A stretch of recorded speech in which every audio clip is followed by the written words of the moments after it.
เลขทูปจากไอ้ไข่มหาเศรษฐีอิติอิติกุมารไอ้ไข่จะมหาเกโลลาภลาภาพวันตุเมขอให้ลูกถูก3 ตัวตรงๆขอให้รวยในงวดประจำวันที่6มิถุนายน2518ด้วยเถิดอิติอิติกุมารไข่เจดีย์จะมหาเถโรลาภลาภาพวันตุเมอิติอิติกุมารไข่เจดีย์จะมหาเถโรลาภลาภาพวันตุเมอิติอิติกุมารไข่เจดีย์จะมหาเถโรลาภลาภาพวันตุเมอิติอิติกุมารไข่เจดีย์จะมหาเถโรลาภลาภาพวันตุเมอิติอิติกุมารไข่เจดีย์จะมหาเถโรลาภลาภาพวันตุเมอิติอิติกุมารไข่เจดีย์จะมหาเถโรลาภลาภาพวันตุเมอิติอิติกุมารไข่เจดีย์จะมหาเถโรลาภลาภาพวันตุเมอิติอิติกุมารไข่เจดีย์จะมหาเถโรลาภลาภาพวันตุเมอิติอิติกุมารไข่เจดีย์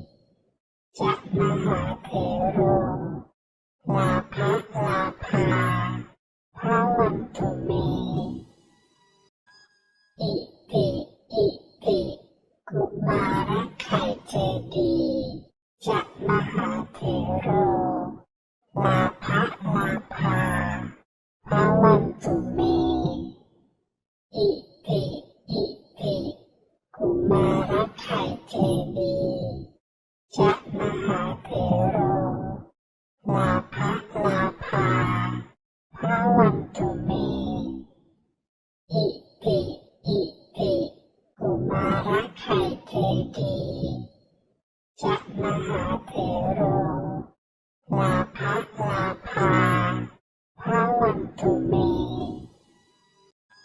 อิติอิติกุมารไข่เจดีย์จะมหาเถโรลาภลาภาพวันตุเมอิติอิติ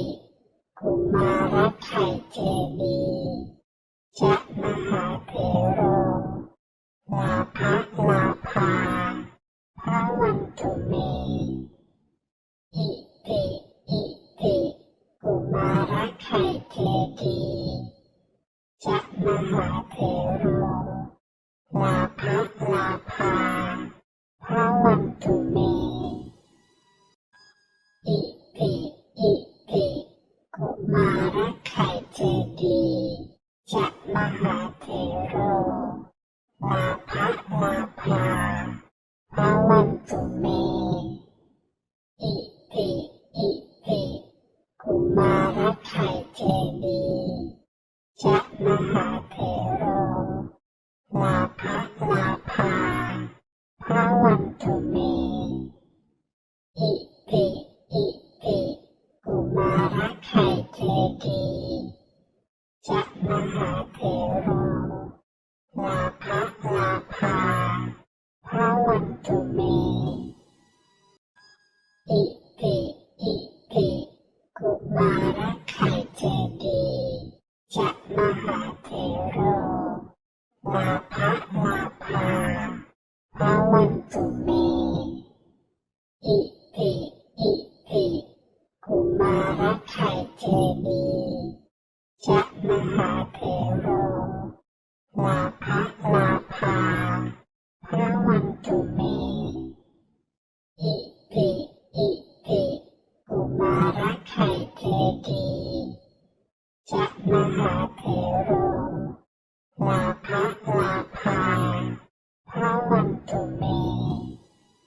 พระวันตุเม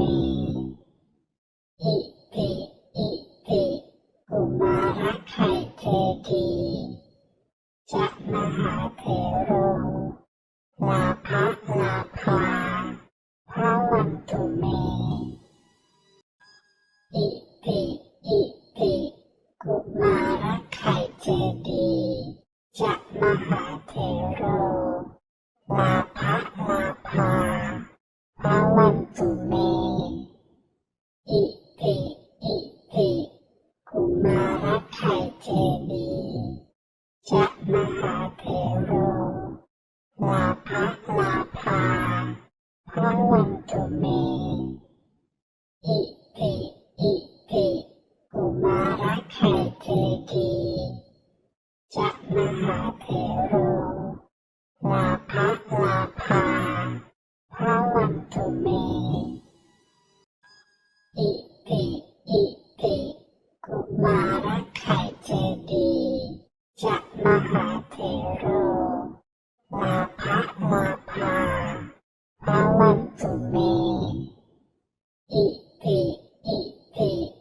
กุมารไข่เจดีย์จะมหาเถโรลาภลาภาพระวันตุเมอิติอิติกุมารไข่เจดีย์จะมหาเถโรลาภลาภาพระวันตุเมอิติอิติกุมารไข่เจดีย์จะมหาเถโรลาภลาภาพระวันตุเมอิติอิติกุมารไข่เจดีย์จะมหาเถโรลาภลาภาพระวันตุเมอิติอิติกุมารไข่เจดีย์จะมหาเถโรลาภลาภาพระวันตุเมอิติอิติกุมารไข่เจดีย์จะมหาเถโรลาภลาภาพระวันตุเมอิติอิติกุมารไข่เจดีย์จะมหาเถโรลาภลาภาพระวันตุเมอิติอิติกุมารไข่เจดีย์จะมหาเถโรลาภลาภาพระวันตุเมอิติอิติกุมารไข่เจดีย์จะมหาเถโรลาภลาภาพระวันตุเม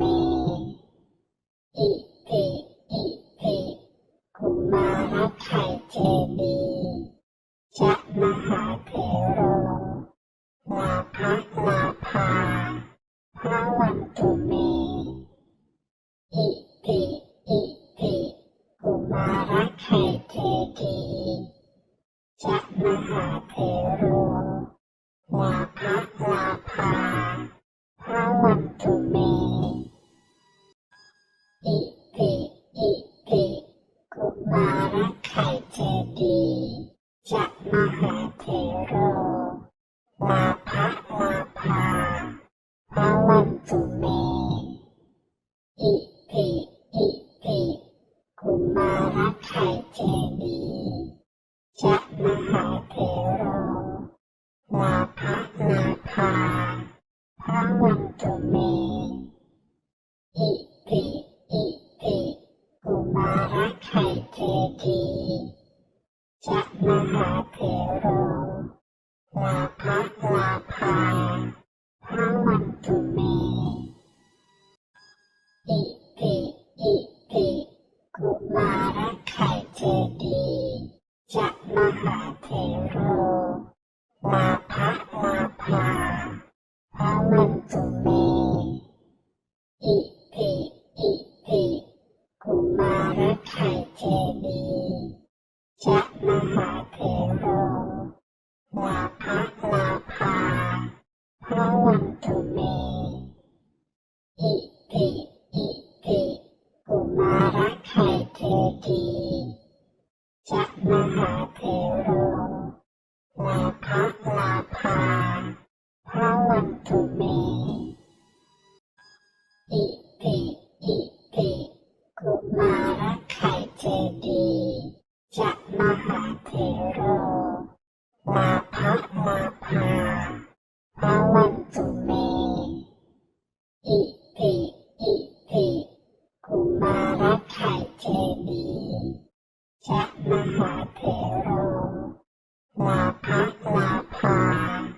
พระวันตุเมอิติอิติ